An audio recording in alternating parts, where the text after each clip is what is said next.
Ito yung isang masakit na katotohanan sa pagiging affiliate marketer dito sa TikTok or dito sa social media. Kailangan makabenta ka sa isang araw ng 100 items and above. Oo. Lalo na kung alam mong ang product na binibenta mo ay mababa ang komisyon.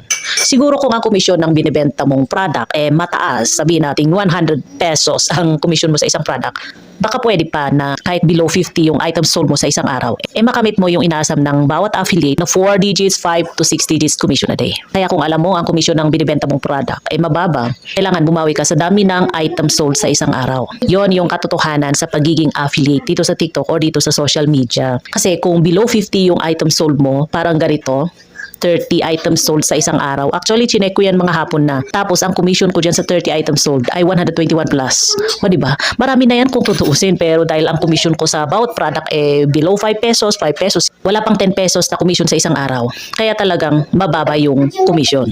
Pero isipin nyo, kung sakaling yung 30 items sold na yan, ang commission mo sa bawat product ay 100 pesos, 50 pesos, o kaya 40 pesos. Baka mas mataas pa sa 121 yung estimated na commission. So, di ba? Guess nyo?